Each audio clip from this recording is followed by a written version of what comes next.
So today we're talking about finding the least common denominator and applying that to adding, subtracting fractions. Okay, so we know least common denominator is the smallest number that two numbers will go into. Okay, so it's not always the numbers multiplied together. Okay, so like if you've got the instance 1/4 and 1/6, the least common denominator is not always 24 because of 6 times 4, okay?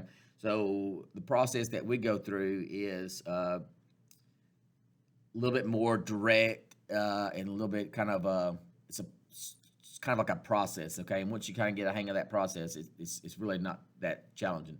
Okay, so example, we got 1/4 plus 1/6 here, okay? And we're going to add 1/4 plus 1/6. So we're taking our denominators up here and finding the least common multiple. Okay, so that's a rule. I kind of do this kind of outline right here. Have your denominators, and then when you've got least common multiple, it's very almost like least common multiple. Okay, so it's very similar, same process. Okay, so when you find the least common multiple, I kind of do like the two numbers, equal sign, and as a general rule, I'll go out 5. I don't, sometimes it may take more, sometimes it's less, but as a general rule, I'll go out 5 multiples, okay? So we're going to do 4 times 1 is 4. 4 times 2 is 8. Marking up, right up here.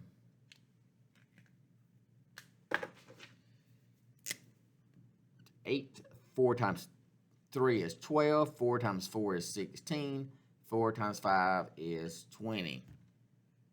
Okay, now we got 6 times 1 is 6, 6 times 2 is 12, 6 times 3 is 18, 6 times 4 is 24, 6 times 5 is 30. Okay, so here, our smallest number that's in both of these within 5 already is 12, okay? So you apply that rule and put it down here under your denominators, okay? So we know if we go one more here, if it's a times 6, that's 24. And so that's not the least common multiple. It is a multiple, but it's not the least common multiple, okay? So we found the smallest number that's in both of them, okay? So it's 12. So 4 times what equals 12? Well, it's 3, okay?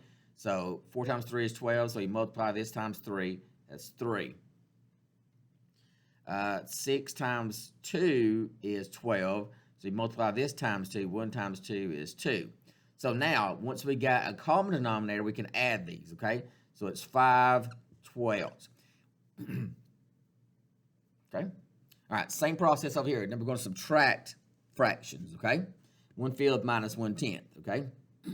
Now, if we multiply the bottoms, that would be 50, but that's not the least common denominator. It is a denominator, but it's not the least common denominator. Okay? All right, so same process. 5 times 1 is 5. 5 times 2 is 10. 5 times 3 is 15. 5 times 4 is 20. 5 times 5 is 25. Okay? 10 times 1 is 10. 10 times 2 is 20. 10 times 3 is 30. 10 times 4 is 40. 10 times 5 is 50. So the smallest number that's in both of them is 10. Okay? 10 is your denominator. Okay? 5 times what? 5 times 2 is 10. So if you multiply the bottom by 2, multiply the top by 2, that's 2 tenths. 10 times what is 10? 10 times 1 is 10. So multiply this times 1, that's 1. Okay, now we're subtracting here, okay? So you leave your denominators the same, and you subtract your numerators, which is 1/10. Okay? Hope that clears anything up.